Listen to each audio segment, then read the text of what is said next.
What's going on, everybody? Welcome back to another episode of Coast to Coast Sports. Today we recap another day of Olympic events, looking back to Wednesday's gold medal events. Mikaela Shiffrin finally getting her gold medal these days of the Winter Olympic Games for the United States.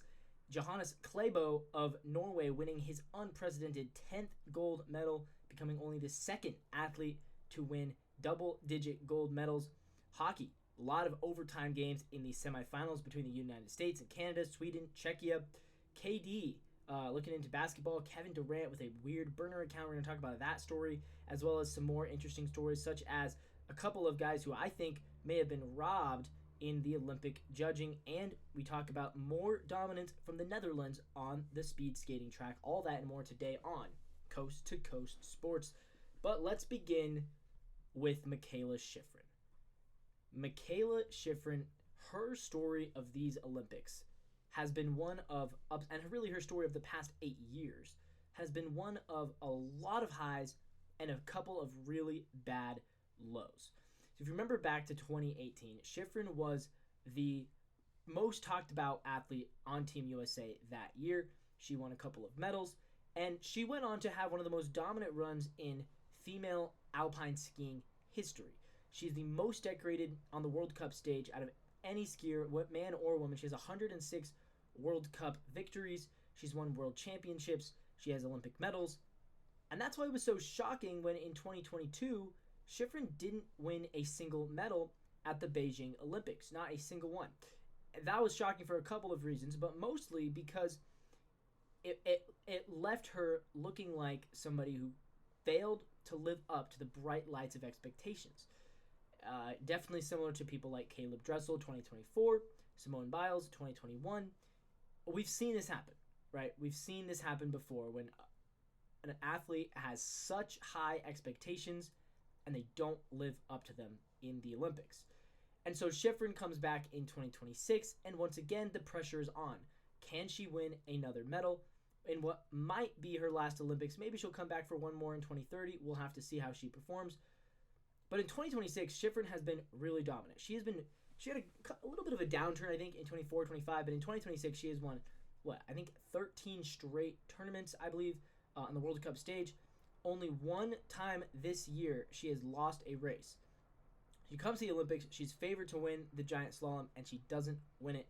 And so, all of a sudden, once again, there's pressure on Mikaela Shiffrin. She didn't podium in any of her first two events. She comes out for her final event, the slalom, and what does she do? She puts together the fastest qualifying run, the fastest first run, and so she gets to the finals. And the finals was intense. There was some very good skiing going on. If you look back to the right before her, Camille Rast of Switzerland put on a show, a really, really dominant race. Then Sweden puts on Anna Sven Larsson, who comes into second place. And so Shiffrin was going to need to do her best. She knew she was going to need to do her best. And there's one more skier to go, and it's Lena Dürr of Germany, right before Shiffrin. And Shiffrin catches a huge break because her number one contender, Germany's Lena Dürr, she falls on the first gate. She clips the first gate and she falls, and that opens the door for Mikaela Shiffrin because no longer is there pressure. Like, look, Camille Rast and Anna Sven Larsson both put together fantastic runs, but Shiffrin knew she could beat them. Her number one competitor, the one who went right before her, that allowed Shiffrin to just ski freely. Because had Lena Dürr made it down the mountain and performed to what she's capable of, she would have put the pressure on Shiffrin to put together a perfect run. But instead, Shiffrin didn't have that pressure. She came out and she skied freely. And that, I think, is what really she needed to do. She needed to just ski freely without the pressure on her and without all of the drama surrounding it. She came out, she put together the run of her life, and she came in first place. So Mikaela Shiffrin finally has her another Olympic gold. She said, I wanted to be free, I wanted to unleash. It's not easy to do that. I've been so focused every day. It makes sense. She's 30 years old. It's her third Olympic gold medal. Hasn't won one since 2018. 108 World Cup victories, including 71 in slalom and 7 World Championship wins to her name. Camille Rast was at 140.6. So, Shiffrin was way ahead. Sven Larsson was at 140.81. The only person who probably could have challenged her was Lena Dor, and she fell. So that's how you win. You come out, you ski freely, you don't make mistakes, you put the pressure on your opponents, and then when the pressure's on the German skier, she falls, you don't, and you get the gold medal. I have to apologize because just yesterday in my show, I talked about how I felt Shiffrin was not living up to the expectations. I compared her negatively to Johannes Klaebo, but the reality is they are both very, very impressive athletes. Shiffrin, for what it's worth, put together an elite run in what could be her final Olympics. Again, we don't know that. She could definitely come back. She'll only be 34 at the next game, so she could definitely come back for another round, especially if she's still at the level she's at right now. Obviously, we saw Lindsey Vonn race at the age of 40 in these Olympics, so maybe there's even 2 more Olympics for Mikaela Shiffrin. Wouldn't that be cool if she could come out somehow at the age of 38? She could race in her home country in Salt Lake City in the Olympics in 2034. That's probably more of a pipe dream, but I think she could probably get out there in 2030 in the French Alps. We'll see what happens. But yeah, congrats to Mikaela Shiffrin. It was a great race. And then you have King Klaebo, Johannes Klaebo, who had already won 4 gold medals. He already is up to 9 gold medals, 11 total in his Olympic career. Johannes Klaebo of Norway goes out in the team sprint and does the unthinkable. Not really, because he was the favorite, but yes, he won his 10th Olympic gold medal. He is now just the second person ever to reach double digits in gold medals. The only other guy to do that, Michael Phelps in swimming. He's the GOAT of the Winter Olympics. I mean, you could really say that. Johannes Klaebo, King Klaebo, is the GOAT of the Winter Olympics. It's amazing what this guy has done. It's amazing what he's been able to do, and it's amazing that I had never really heard of him before these games. I don't know if he must have been the favorite to win this. I'm assuming he must have been the favorite to win most of these events, so I kind of wish I would have known about him sooner than a couple of days ago when he won. Like, he wasn't even really on my radar until he won his 9th gold, and then now winning his 10th, obviously a record-breaking gold medal. It is amazing. It's amazing. It's a testament to his workforce. What's wild is he's not only the best sprinter, he's also the best at going long-distance cross-country, and those are almost 2 separate things. I mean, it would be like saying, if Noah Lyles had went out and won the 100-meter sprint and then also won the 5K, which is unheard of in the summer games. In the winter, for cross-country skiing, I guess it's not as hard because Klaebo does it all. Now, Team Norway claiming this is a relay gold, so he wins it for Team Norway in the sprint relay, and they needed him to come in great because looking at the results, he barely won. I mean, America, for their credit, were right on his back. Ben Ogden and Gus Shoemaker from the United States were only 1.4 seconds behind for the silver, and Italy's Elia Barp and Federico Pellegrino pleased the home crowd, took bronze 3.3 seconds back. Now, ultimately, the big question was, is Team USA going to crack the podium, and where will Italy fall? I think the Italians were actually a little bit disappointed. Pellegrino was in second for most of that race, and Pellegrino was actually the one challenging Klaebo for a lot of that race. And then America kind of snuck up at the very end and took it all. So good for Team USA, honestly, getting on the podium. Team USA is not really known as a cross-country powerhouse. Italy was supposed to, I think, be that runner-up team. I was kind of surprised to not see a team like Sweden or Finland get on the podium for this event, but at the end of the day, this was Norway's race to lose. We knew this. They are the best cross-country team in the world right now. It's a sport that they really pioneered alongside Sweden. Sweden and Norway, they were the pioneers of cross-country skiing a long time ago. And so it makes sense that Norway would be the best and most dominant at it. It's just amazing to me that there's just one athlete who is so much better than everybody else, and that athlete is Johannes Klaebo. Now let's move over to men's hockey, where Team USA and Team Canada both advancing, both winning in overtime. Team USA taking on Sweden, who a lot of people thought would be a medal contender in this tournament. And Sweden gave the United States their best shot at this. They took them to overtime in a 1-1 tie game. Connor Hellebuck at goalie for Team USA was astoundingly good. And Sweden, they put the pressure on. At the end of the day, Team USA winning off of a golden goal. Well, not a golden goal, but a winning goal from Quinn Hughes in overtime to win the game 2-1. Sending Team USA into the semifinals, where they will take on Slovakia. One of those games that definitely USA should have won, but it was close. It was very, very close. But yeah, elite goaltending from Connor Hellebuck. Uh, Sweden was pressing. There was a late power play in the third period from Sweden that Sweden, they wanted to win in regulation. I think they knew they probably would have to win in regulation.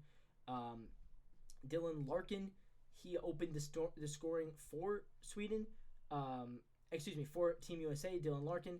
And then it was Mika Zibanejad who tied the game with Sweden with less than 2 minutes remaining in regulation, sending them into overtime. In 3-on-3 overtime, it was Quinn Hughes who fired the shot that found its way into the net. So, yeah, a big win for Team USA. Definitely a stressful win, but it was the sort of win that makes you think if they can win a game like that, they can probably make some noise in the finals. I do expect them to beat Slovakia. I think that is something that will happen. But let's talk about Team Canada because they also got a huge contender from Czechia, which I don't think many people expected that one. Just considering Canada is meant to be the massive, massive favorites in this tournament. They needed a comeback, an overtime comeback, just to get past Czechia. And again, Czechia used to be a hockey powerhouse back when they were called the Czech Republic. They were one of the most dominant men's hockey teams and one of the most dominant women's hockey teams in the world. But Czechia is not what they once were. Now there's NHL players in these tournaments. It's not the same. Czechia should not have had any business coming as close as they did against Canada. And the fact that they were right there, actually leading at one point, that is amazing. I mean, Canada was trailing with just a few minutes left. According to Drew Doughty, he never had a doubt, but it was getting nerve-wracking. Sidney Crosby was down with an injury. Canada was staring down what would have been a stunning quarterfinal exit until Nick Suzuki ties it on a goal with only about 3.5 minutes left. And then it was Mitch Marner who took the overtime goal to win 4-3. But yeah, they were down 3-2 with about 7 minutes to go. It was Andrzej Palat who took the goal against Canada. Replays showed Czechia had 6 skaters on the ice, which Nathan McKinnon said their teammates were aware of, but the officials didn't notice. Which is crazy to me that the officials didn't notice that, because how do you not notice that there's an extra player on the ice? I don't know. But it's one of those things where even if the officials don't notice, you have to be aware of that. Team Canada was. At the end of the day, they do advance, they do move on, and they are now going to be in the semifinals as well. They'll be taking on Team Finland. And again, Canada is favored to beat Finland, although they were supposed to beat Czechia by a lot. They only beat them by 1 point in overtime. So what it goes to show is international hockey has probably never been this well balanced and this good. The fact that teams like Sweden and Czechia are right there with the United States and Canada is very impressive. This Canadian team, a lot of people think, might be the most talented roster of all time, and they needed an overtime comeback win to get past Czechia. Yes, Czechia. That is where we're at right now. I do think the results of today, I think it strengthens Team USA's chances, and I think it weakens Canada's chances just because Canada now is viewed a little bit less as a powerhouse and more as a team that can be beaten. The United States proved they can win a close, hard-fought game, which I think a lot of people may have doubted that. So I think this is good news for the Americans at the end of the day and maybe bad news for the Canadians. Now, before we get back to the Olympic talk, I want to talk about Kevin Durant. In an interesting case, Kevin Durant, we believe his burner account has been leaked to the public. Not a great look for Kevin Durant, as he apparently has been using a burner account for a while now to talk shit about his teammates. KD, come on. Now, here's my take. Look, athletes, I think, at the end of the day, you have to be professional about it. And KD has never been the most professional when it comes to the media and the way he handles things, the way he handles talking to the press, talking to the media. I'll say this, though. A burner account is probably the best way to vent out your frustrations. Maybe not the best way, but it's one of the better ways to do it without allowing yourself publicly to let those frustrations out. Because what he was he used the burner account essentially to vent frustrations about his teammates and to vent frustrations about his coaching staffs, whatever. The best way to do it, KD, would be to get a therapist, right? Like, go find yourself a therapist and actually work on yourself.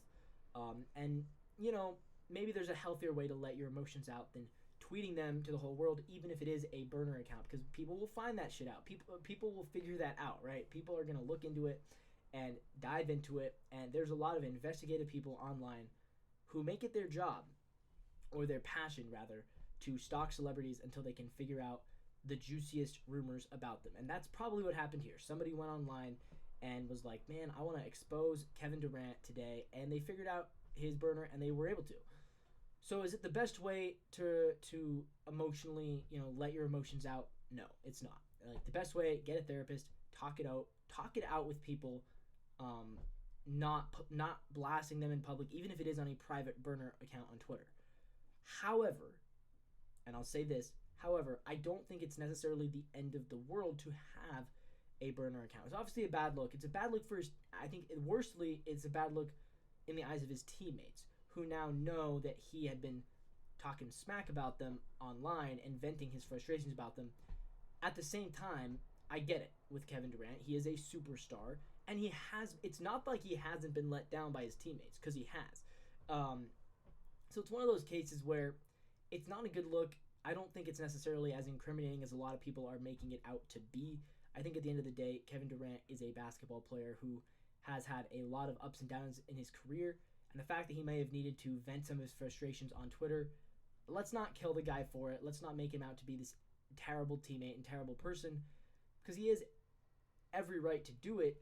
It's not a good look when it gets out in public. So again, maybe keep those thoughts a little more to yourself, KD, but I'm not going to kill him for it. Now, going back to the Olympics, I want to talk about the slopestyle events. Particularly, let's begin the slopestyle snowboarding events, and let's begin with the women, because this was the one that was more controversial. I think there was a robbery in full daylight, an actual robbery of a gold medal.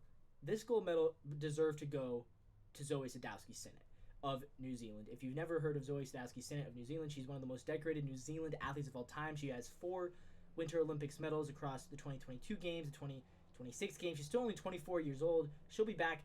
She'll probably be a favorite again in the next Olympic snowboarding competitions. But Sadowski-Synnott, she should have won gold. There's no way to get around it. The judges, I don't know what the judges were talking about. When I watched this live, I was listening to the American broadcast. The American broadcasters were as baffled as I was. They were absolutely baffled by the way the judges were scoring this contest, and they made it very clear they disagreed. They believed that Sadowski-Synnott deserved gold. I'm no expert in women's snowboarding, but I also believe that she deserved gold. And look, at the end of the day, it seems like the internet agrees with me, so I'm going to kind of touch on exactly what happened, and it just doesn't make a whole lot of sense. So what happens, here's where we get to. We get Australian Ali Hickman puts down a great run, comes up short on the final jump. She crashes. Then we got Juliette Pelchat. She butt chucks on the knuckle of her jump. Final run, she's out. Lori Blauen stomps on the knuckle of her final run. She's out. We get to Mari Fukada of Japan. Mari Fukada of Japan included 2 720s and a switch 1260. Okay? A switch 1260, 2 720s. Solid, a solid run. She got a perfect 10 on her switch backside 1260 on her first jump. That doesn't make a whole lot of sense. I don't know.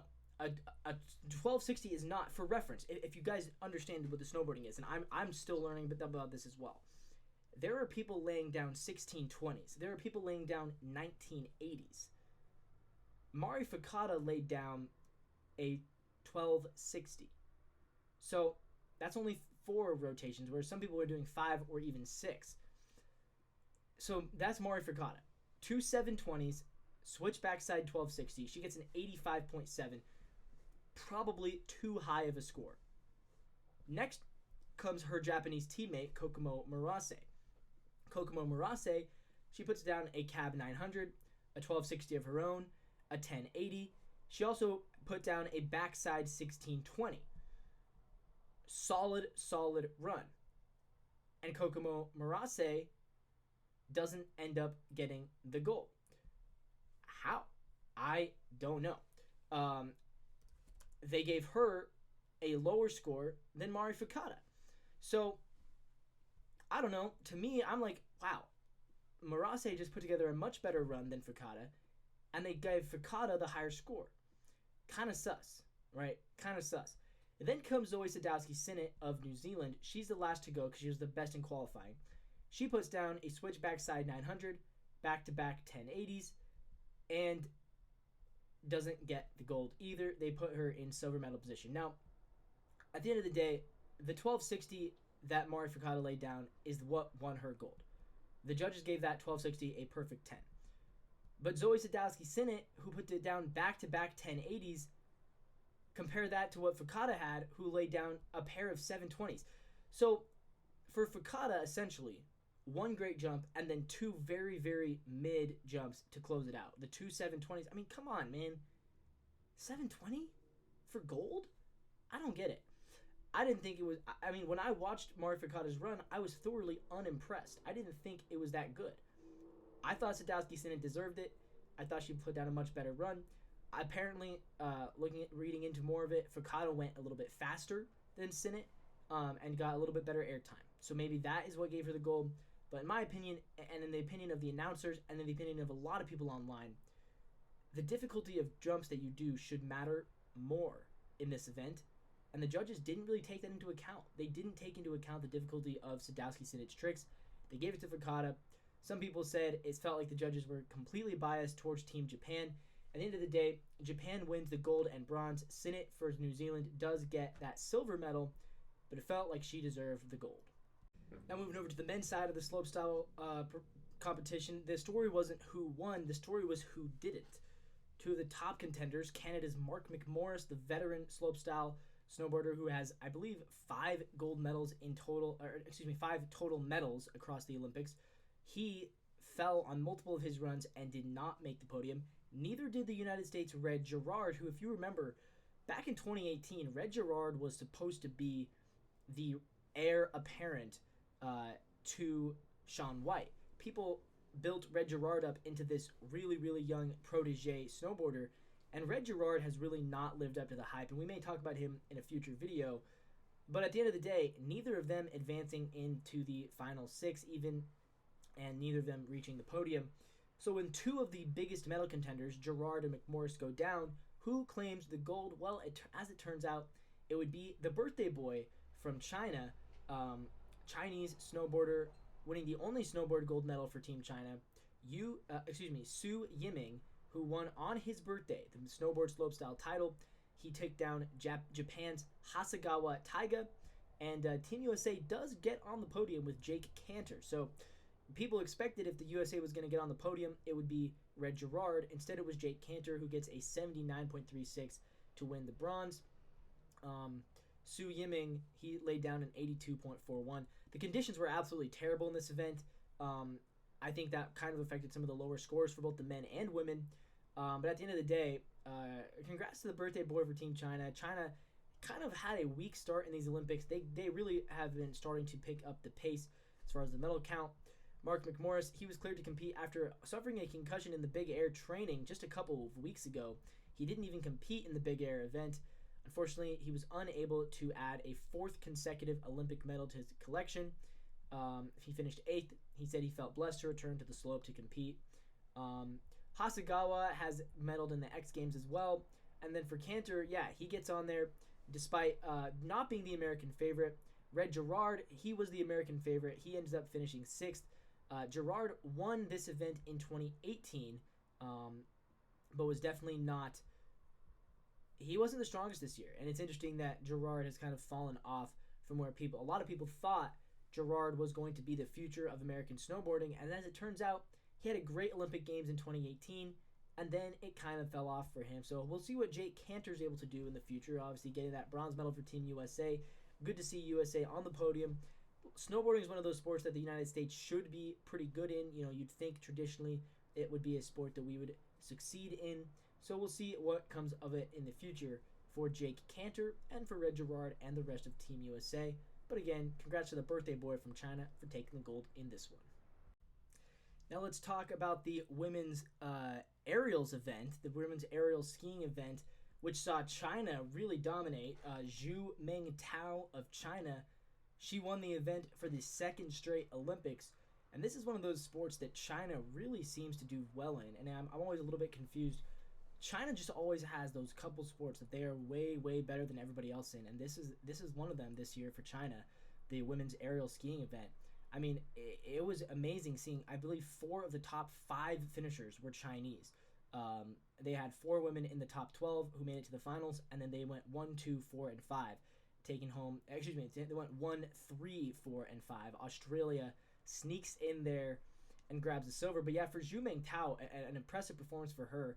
She has 35 World Cup victories to her name, and she now is a back-to-back Olympic gold medalist.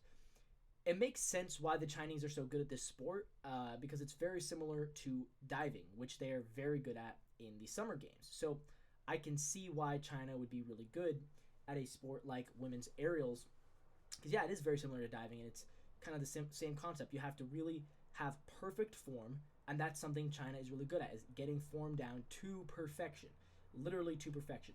So it's interesting to see that, and it's interesting to see how precise they are. It's crazy. They keep their arms perfectly straight. It's the sort of thing that it makes sense when you do it in a pool for diving. It doesn't make sense how you can do it as a skier, but it's definitely one of those events that's very impressive to watch, and it's impressive to see how dominant China is at this event. Team USA had an opportunity. Our skier ended up falling. Our skier by the name of, what's her name? Man, I forget her name. Kalia Kuhn is her name. And Kalia Kuhn, she put together a very good first jump, but ultimately ended up falling on her second jump, so she was not able to crack the podium. And then for Team Australia, good news for Team Australia as they cracked the podium. They grab a silver in what has been their most successful Winter Games of all time. It's Zoe Scott of Australia who lands on, Daniel Scott of Australia who takes that silver medal. That's the 6th medal for Australia in these games. It's their most successful of all time. The other fun story about Zhu Mengtao, she's not the only member of her family that medaled in these Olympics. In fact, her husband also landed on the podium for his event in freestyle skiing. So not only does Zhu Mengtao win, but her husband also grabs a gold medal. That's a powerhouse couple right there, a powerhouse Olympic athlete couple to have the wife winning a gold in the aerial skiing event and the husband winning the gold in a freestyle mogul skiing event. Very dominant, I have to say. Doesn't happen very often, but when it does, it's always a cool story. Finally, let's move over to the speed skating ice rink where Canada pulled off an upset. The big question of the men's 500-meter sprint was whether Dutch Jean Van Twalt would add a 3rd gold medal to his Olympic Games. He'd already won 2 gold medals in previous races. He's out there with his brother, by the way. His brother also competing for the Netherlands in the same event. They both reached the finals. But for Canada, the man you need to pay attention to is the man with the beard, Stephen Dubois. Stephen Dubois has been competing for Canada for a long time. He's been in 2018, 2022. Hadn't won that gold medal just yet, but Dubois was considered to be right there alongside Jean Van Twalt. Now, Van Twalt he was the favorite going into this, and he probably should have been the winner. But Dubois put together the skate of his life. He was in front the entire time, leading the entire time, and he was not going to give these Dutch brothers an opportunity to move ahead of him. Dubois wanted this badly. I think it speaks to when you want something badly, you can get it. He took his silver in the mixed relay earlier in the Olympics, and he held off the challenge from the Dutch brothers. Mel Van Twalt, the older brother, Mel Van Twalt, won the silver, and Jean Van Twalt finished 3rd, so he adds a bronze to the 2 golds he had already won. Dubois, he did have a gold medal for Canada in the men's relay 4 years ago. This is his first individual gold. He says it was very special. He said this was what he was missing. He really wanted to win an individual gold. Mel Van Twalt said he was surprised to get a medal after coming back from some injuries. Didn't think it was necessarily possible. Meanwhile, Jean Van Twalt, he won the 1500 and the 1000-meter race. He said this medal meant more to him than the others because, specifically, he's on the podium with his brother, and that's always a fun story. So another family connection. It's cool all the family ties in these Olympics. It goes to show sports and your athletic ability definitely a genetic thing. Definitely it runs in the families, because you see a husband and wife duo, you see a brother duo, there's a mom and son duo competing for Mexico. It's crazy how family connections really do help, but it's cool to see that. I mean, I'm sure Jean Van Twalt would have loved to win a third gold medal, and I believe he would have been the first man ever to win the 1500, the 1000, and the 500 meter sprint. However, it didn't happen for him, and he seems like he's okay with it. He seems like he is okay with it, and he actually turned into a very sweet moment with able to share the podium with his brother. His brother actually beats him out for the silver. He settles for the bronze. That's a cool thing to see, and the way that he said, actually, this one means more. Will it still mean more when he goes home and displays those other 2 gold medals? Maybe, maybe not. I would guess he probably is very proud of those gold medals as well. But you know who else is proud? Is Stephen Dubois. After a very successful speed skating career, he finally gets the gold medal, the individual gold medal that he's been seeking. And meanwhile, on the women's side of the speed skating track, the 3,000 meter relay took place, and South Korea pulled off another win in this event. Canada and South Korea and the Netherlands, those 3 were kind of the 3 favorites to win this event. Canada won it in 2022. However, South Korea had won 6 of the first 9 times that this event has taken place. So South Korea going for their 7th win in just 10 Olympics that this event has taken place, and they got it. I'm not sure how South Korea is so dominant at the 3,000 meter women's relay, but they are. They've won 7 out of 10. They do take the win, taking down the reigning world champions, which is the Canadians. Italy ends up finishing in 2nd in their home country, and Italy did very well this year in speed skating. I have to say, I think part of it was definitely having that home field advantage. They obviously took down the men the previous day, the United States men. Italy took them down and won the gold for the men's 3,000 meter relay, and then they take home the silver in the women's 3,000 meter relay. So very impressive stuff from the Italian speed skaters who, I mean, again, I think having it on your home turf really, really helps, clearly. So yeah, good job to the Italians there. But at the end of the day, it is South Korea who takes home the gold, and yeah, they're 7th out of 10. Wow. I mean, just dominance in one specific event. Very, very impressive stuff from the Republic of South Korea.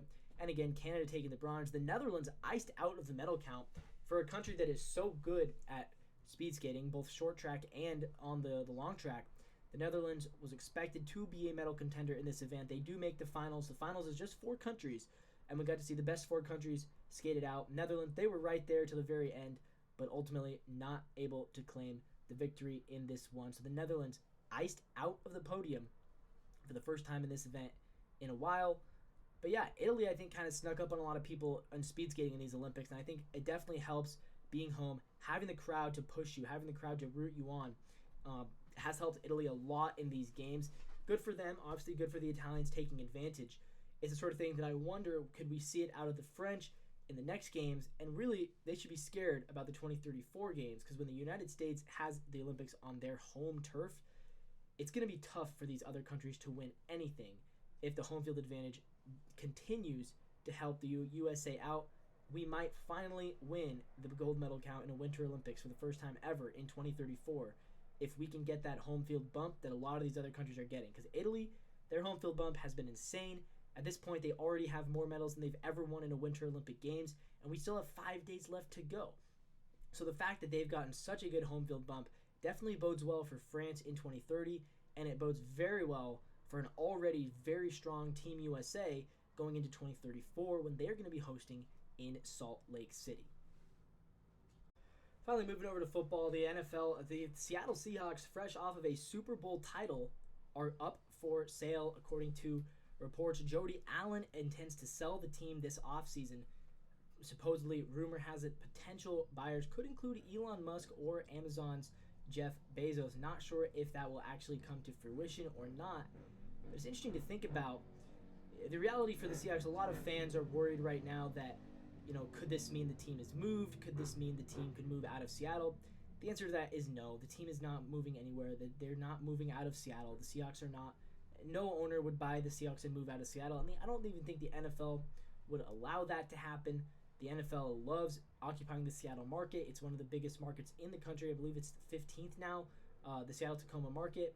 All of the markets ahead of it have teams and most of the markets, I believe only one market not in the top 20 that doesn't have a NFL team. So there's no way they would move out of there. They have Alaska, Oregon, Montana, Idaho, British Columbia. A lot of them root for the Seahawks as well. So parts of 4 states plus quite a significant section of Canada is rooting for the Seahawks. There's no way the NFL is getting rid of the Seattle Seahawks and moving them around. So don't worry about that. From a fan perspective, the Seahawks are not going anywhere. The big question is, can you get another owner? Because I think the Seahawks have really benefited from having ownership that has just let the football men make the decisions, right? And that's not to say, not to make it a gender thing. A woman could do just as good of a job, but it's really about the ownership, right? Whether or not whoever's in charge, the owner should not be the one making the football decisions. You have to let the GM and the coaches and the front office make those decisions. The owner should make certain financial decisions and really should be a figurehead leader of the team. That's what a good owner does. There are a lot of meddlesome owners in this league who have hurt their team. Specifically, you look at Jerry Jones in Dallas. You look at owners like the Falcons owner, the Giants owner. There are certain teams who have owners that are very meddlesome and who like control, and all of those teams seem to not benefit, but they seem to be weakened because of that, because the owners are never the smartest football brain in the building. Robert Kraft, obviously, he was a beacon of an owner who just let the football guys do what they do best, make the decisions, and Robert Kraft just took a seat back and watched the Patriots win 6 rings under his tenure. Paul Allen obviously only got to witness 1 ring. Now his sister Jody gets to witness the second Super Bowl title in Seattle, and now she will sell the team. I hope a Washingtonian does swoop in and buy it. We'll have to see what happens, but at the end of the day, don't worry about the Seahawks. They're going to be in Seattle. The big question is, are they going to get an owner that will continue to allow them to operate the way they are, or are they going to get an owner who's going to be a little more meddlesome and could get in the way of more winning?